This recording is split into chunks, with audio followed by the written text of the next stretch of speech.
Welcome back to Fort Hill Student News. We're your hosts, Noah Weber and Timmy Friend, bringing you talk of the town, state, and nation. As always, we will cover student life, oral history, and current events. This edition of Student Life will be covering the I in Pride. This stands for integrity. The oral history segment will focus on the blizzard and flood of '96.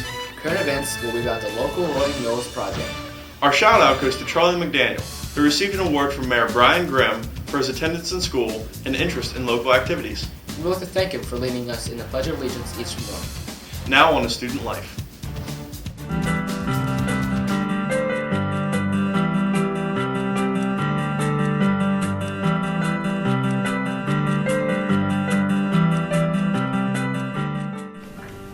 I didn't do my homework. Can I copy yours?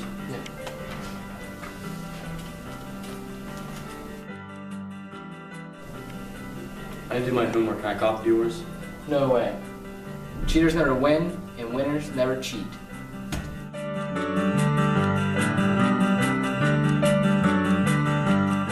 Hey, you, me, back parking lot, after school, be there. We need to tweet it up. You get the word out. Hey, you, me, back parking lot, after school, be there. We need to report this. We need to get administration. Let's go tell the teacher. Plain old Saturday.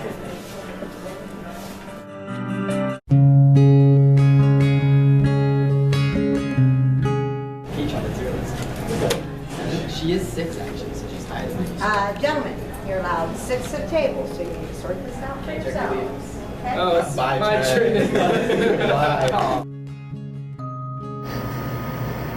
There room for 2 more guys? Sorry, we already have 6 here, but there's enough room over there if you'd like to sit down. Okay.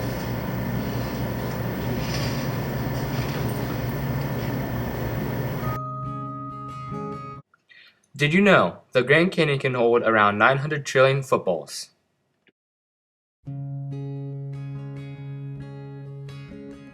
This edition of Oral History will be commemorating the blizzard and flood of '96.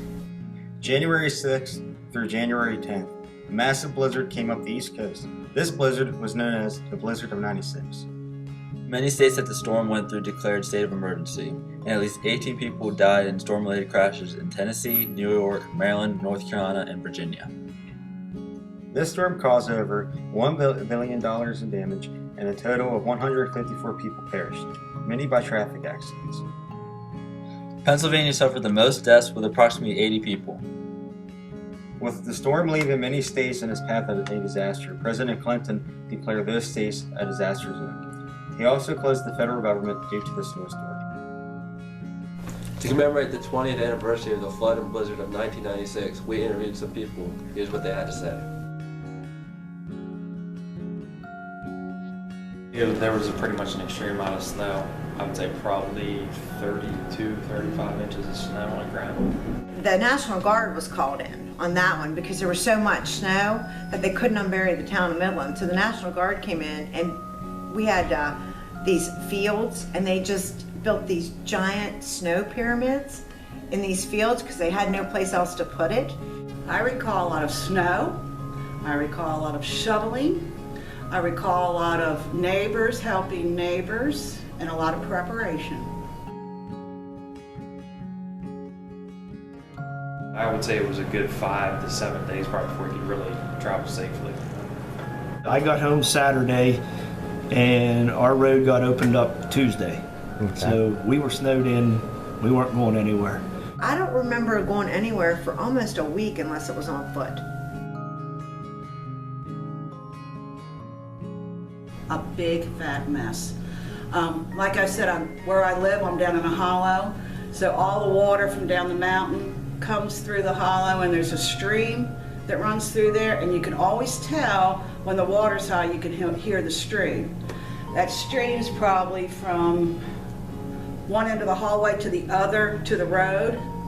It was up to the road and covering the road. I actually came to school that day, but even though my mom lived right there, our basement still had like 3 inches of water in it from the runoff from Avondale Avenue. We had come in, I had to walk to school and I was drenched. I probably couldn't have stayed at school anyways, but I had got here, and of course my football coach, Coach Latimer, had everyone in the gym, and some buses couldn't get here because of the Valley Road bus couldn't get here because of the creeks, and some other ones too. I think out towards Rocky Gap there, and we were here for maybe 20 minutes and we're sent home. I actually went to work that day because I called my principal, Mr. Greg Smith, and as I started to work, part of the road was flooded and they were turning people back. And I called him. I had just gotten my first cell phone. And I called him and I said, Mr. Smith, do I come to work today? And he said, we need you here. The kids are on their way.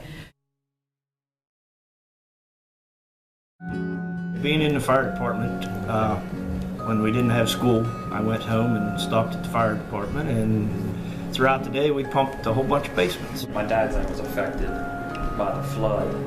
The flood had came up so far, it actually was running through the middle of our shed, so like the edge of our shed. So it was, and I did help with my buddy's house. His actually went through his front porch, the back porch, or the water was flowing directly through the middle of the back porch. So mud cleanup, basically. Not only did we clean up our own property, we had to clean stuff up out of the road to get through, driveways, yards, basements, barns. Did you know lightning strikes the earth 6,000 times every minute?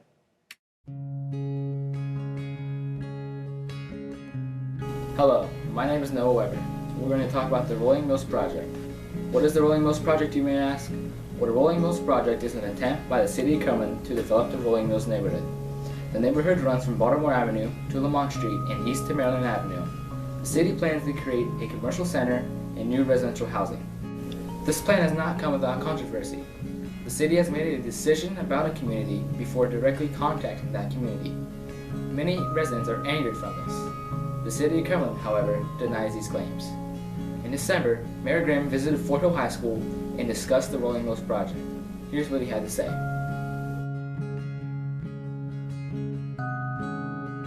Well, there are a couple different projects that are happening in the Maryland Avenue area. The specific area that has a big project that's happening is the area between Maryland Avenue, Park Street, Interstate 68, and Chick-fil-A. That whole area, the City of Cumberland has decided we want to purchase it. We want to buy all the houses. We're giving people more than their houses are worth, and then we're going to tear it down and build some new restaurants, some new shops there.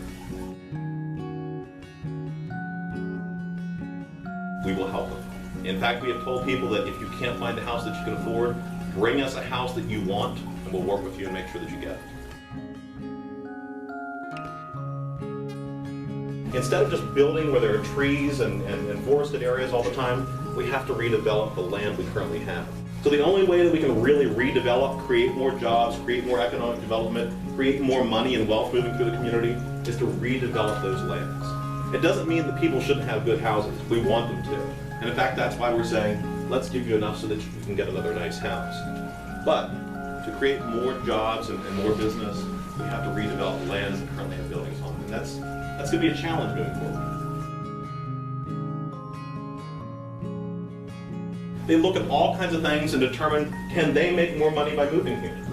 Now sure, government has the ability to reach out and say, hey, we really want to help you. We'll give you a tax break. We'll find land. We'll give you land. We'll do something like that. And we do that.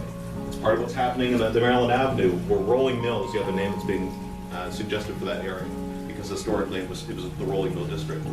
That's one of the things the city's doing. We're saying we will buy up the property, we will clear the property, we will level the property, and then we'll give you a really good deal on the land.